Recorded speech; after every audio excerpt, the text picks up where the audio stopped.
Thank you, Mr. Chairman. Gentlemen, welcome. Thank you for your testimony. Mr. Nichols, I'd like to start with Mexico. I am increasingly concerned that the Mexican government is engaged in a systematic campaign to undermine American companies, and especially American energy companies, that have invested in our shared prosperity and in the future of the Mexican people and economy. Over the past 5 months, Mexican regulators have shut down 3 privately owned fuel storage terminals. Among those, they shut down a fuel terminal in Tuxpan, which is run by an American company based in Texas, and which transports fuel on ships owned by American companies. This is a pattern of sustained discrimination against American companies. And I worry that the Mexican government's ultimate aim is to roll back the country's historic 2013 energy sector liberalization reforms in favor of Mexico's mismanaged and failing state-owned energy companies.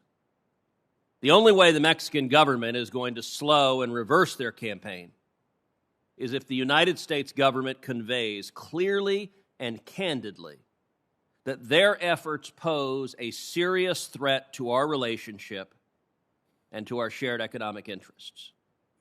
I hope that the Biden administration is willing to do that, and I want to ask you some questions about that specifically. What leverage do you believe the United States government has, and what leverage should we use to secure a course correction in Mexico's behavior? So we have an incredibly complex and rich relationship with Mexico. We have a structure for that relationship under the USMCA, and the integration of our energy markets in North America and our supply chains in North America is critical. We're Mexico's largest trading partner, and thousands and thousands of Americans and Mexicans cross the border every day as part of that relationship. How concerned are you about the Mexican government's behavior, and in particular their targeting of American companies?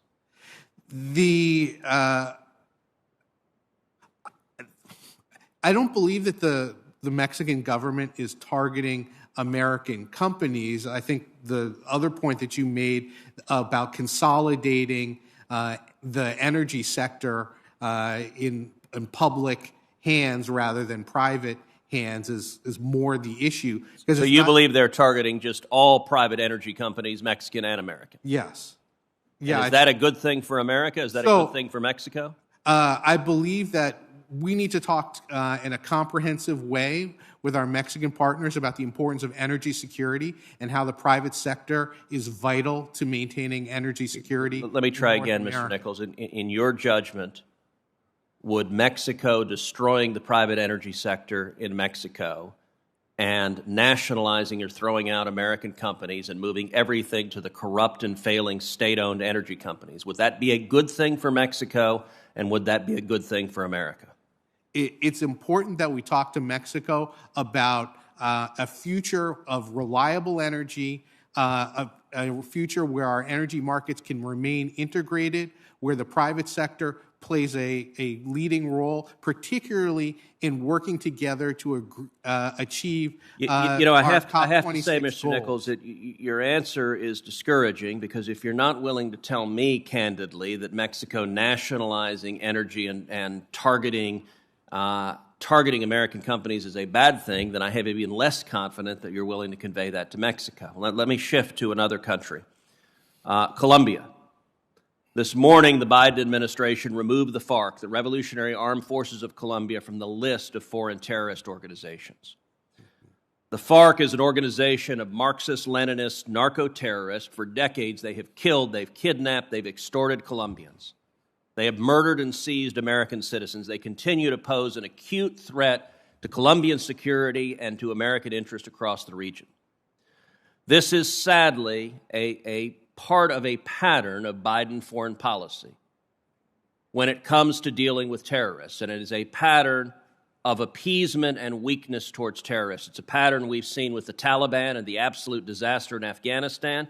It's a pattern we've seen with the Houthis in Yemen, where again the Biden administration lifted sanctions on them, and it's a pattern that has led to disaster. given that appeasement didn't work with the Houthis in Yemen, given that it didn't work with the Taliban in Afghanistan, why does the administration believe that weakness and appeasement and delisting the FARC as terrorists will produce anything but terrible results in Colombia? What makes you think weakness towards these terrorists is going to be successful? Thank you, Senator. The administration is focused on the current terror threat. We designated the FARC-EP and the Segunda Marquetalia, the two active elements that are carrying out terrorist attacks. We continue to have a $10 million reward for alias Ivan Marquez, the head of the Segunda Marquetalia. We are focusing on supporting the peace process 5 years in, and those elements of the final question, because my time has expired. If and when the FARC responds to being delisted with more violence and more terrorism, will you commit to coming before this committee and admitting that it was a mistake to pretend they weren't terrorists and it was a mistake for President Biden to delist them today? I'm always available to appear before this committee. Thank you very much. Senator Merkley.